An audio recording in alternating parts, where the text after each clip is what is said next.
Champions ట్రోఫీకి ముందు ఇంగ్లాండ్తో ఆడిన T20 సిరీస్లో టీమిండియా కెప్టెన్గా సూర్యకుమార్ యాదవ్ ఉన్నాడు. వైస్ కెప్టెన్గా అక్షర్ పటేల్ వ్యవహరించాడు. ఆ సిరీస్లో భారత జట్టు మెరుపులు మెరిపించింది. ఈ ఏడాది ఆరంభంలో జరిగిన సిరీస్లో అదిరిపోయే ఆట తీరుతో ఆకట్టుకుంది. 5 మ్యాచ్ల సిరీస్ను 4-1తో సొంతం చేసుకుంది. అయితే ఇప్పుడు ఇంగ్లాండ్తో టెస్ట్ సిరీస్ తర్వాతే సెలెక్టర్ల ముందు ఆప్షన్స్ ఎక్కువగా కనిపిస్తున్నాయి. ఇదంతా కెప్టెన్, వైస్ కెప్టెన్పై ఒత్తిడి పెరగడానికి కారణం అవుతుందేమో అనే చర్చ ఉంది.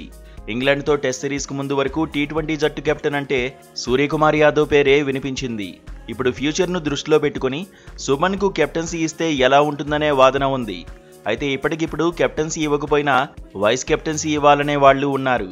అదే జరిగితే అక్షర్ పటేల్ వైస్ కెప్టెన్సీ ఓడినట్టే.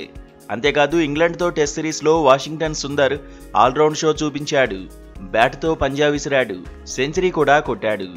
ఒత్తిడిలో రాణించి శభాష్ అనిపించుకున్నాడు. ఫ్యూచర్ స్టార్గా పేరు తెచ్చుకున్నాడు.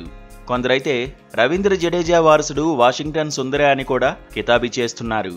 Washington Sundar first choice spin ఆల్రౌండర్గా మారితే టీ20లో అక్షర్ పటేల్ ప్లేస్ డేంజర్లో పడుతుందనే కామెంట్స్ వినిపిస్తున్నాయి. ఏ రకంగా చూసినా అక్షర్ ఇప్పుడు నిలకడగా రాణించాల్సిందే అని మాజీలు అంటున్నారు. కెప్టెన్ అయ్యాక సూర్యకుమార్ యాదవ్ గెలుపు శాతం ఎక్కువగానే ఉంది. కానీ వ్యక్తిగత ప్రదర్శనలో వెనకబడిపోయాడు. ఐపీఎల్లో మాత్రం ప్లేయర్గా దంచేశాడు. ముంబై ఇండియన్స్ తరఫున రఫాడించేశాడు. ఇప్పుడు ఆసియా కప్లోనూ అలాంటి ప్రదర్శన చేయాల్సిన అవసరం ఉందని మాజీలు అంటున్నారు. జట్టు ఎంతగా విజయాలు సాధించినా వ్యక్తిగత ప్రదర్శన కూడా కీలకం అంటున్నారు. సూర్యకుమార్ యాదవ్తో పాటు అక్షర్ పటేల్ కూడా మెరుపులు మెరిపించాల్సిందేనని అంటున్నారు. దీంతో ఆసియా కప్లో ఇద్దరిపైన అందరి ఫోకస్ పడబోతోంది.